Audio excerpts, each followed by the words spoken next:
मतलब इसका विज्ञापन हुआ 2018 में, और जिसके कारण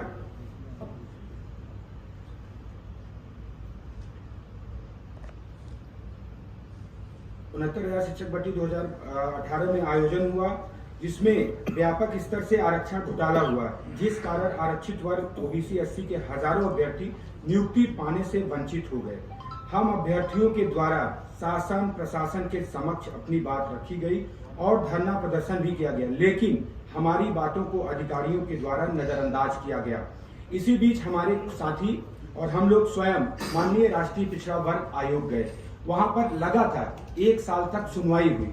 इसके बाद माननीय राष्ट्रीय पिछड़ा वर्ग आयोग ने एक रिपोर्ट इनको दिया कि इसमें आरक्षित वर्ग के 6800, यूं कहें कि 6800 से अधिक अभ्यर्थियों के साथ घोटाला हुआ है।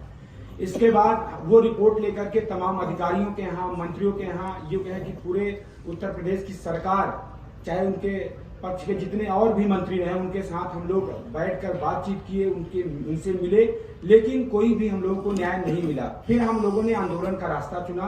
लगातार 1 साल हम लोगों ने आंदोलन किया। तब माननीय मुख्यमंत्री जी ने इस बात का संज्ञान लिया। उन्होंने ये आयोग की रिपोर्ट को मद्देनजर रखते हुए एक कमेटी बनाई गई। उस कमेटी, ये उत्तर प्रदेश सरकार की द्वारा एक कमेटी गठित की गई। कमेटी ने जब जांच किया तो 6800 सीटों का घोटाला पाया।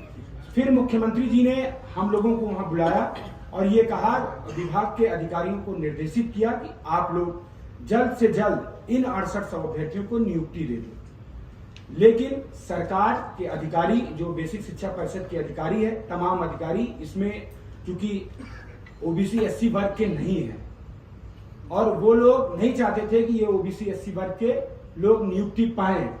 वो लोग अपने वर्ग के कुछ बच्चों से, जो अचयनित बच्चे थे, उनसे केस करवाए माननीय हाई कोर्ट में, और वहां सुनवाई चली, एक लंबी सुनवाई चली। अभी परसों आर्डर आया माननीय उच्च न्यायालय का। माननीय उच्च न्यायालय ने भी ये साबित किया कि इस पूरे 69,000 शिक्षक भर्ती में रिजर्वेशन का स्कैम हुआ, आरक्षण का घोटाला हुआ। इस पूरी लिस्ट को रिव्यू कर दिया जाए। और माननीय हाईकोर्ट ने यह भी कहा कि जो लोग आरक्षित वर्ग के हैं, जो माइग्रेट कर रहे हैं, उनको माइग्रेट ना किया जाए। तो ये कहीं ना कहीं जो माननीय राष्ट्रीय अध्यक्ष जी अखिलेश जी आज ट्वीट किए हैं कि बेसिक शिक्षा नियमावली, जो आरक्षण की नियमावली है, उसके विरुद्ध है।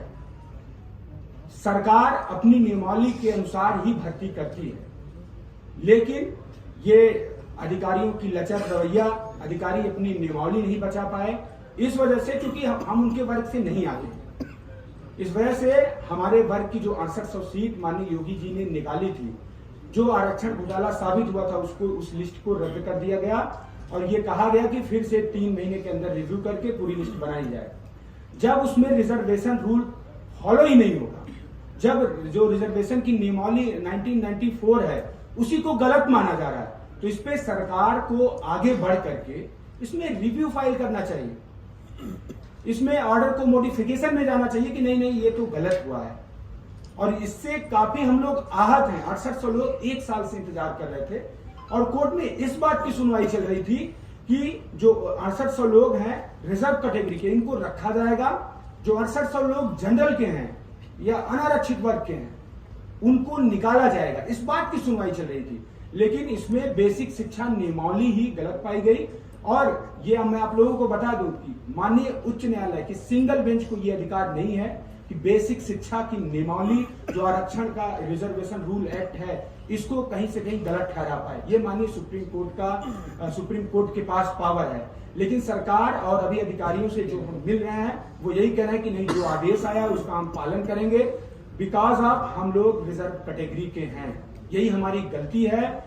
हम लोग कल माननीय राष्ट्रीय अध्यक्ष अखिलेश यादव जी से मिले, अपनी पीड़ा बताई। उन्होंने कहा कि नहीं, हमारी पूरी पार्टी आपके साथ है और आपकी लड़ाई हम लोग लड़ेंगे। हम उनका धन्यवाद करते हैं और मीडिया के साथियों से निवेदन करते हैं कि हम पिछड़े दलितों की आवाज उठाएं, नहीं तो हम लोग 1 साल से संघर्ष कर रहे हैं। अभी तक इको गार्डन में एक भी दिन, जब से इनकी सरकार बनी है 10 मार्च से, हम लोग लगातार 10 मार्च सरकार बनने के बाद भी संघर्ष कर रहे थे। इससे पहले 1.5 साल लगभग संघर्ष किए थे। तो कुल मिला के हम यही चाहते हैं कि सरकार ऑर्डर को मॉडिफिकेशन में जाए या तो डबल बेंच में एक मजबूत पैरवी करे और इस 6800 की लिस्ट को बचाए। धन्यवाद। धन्यवाद।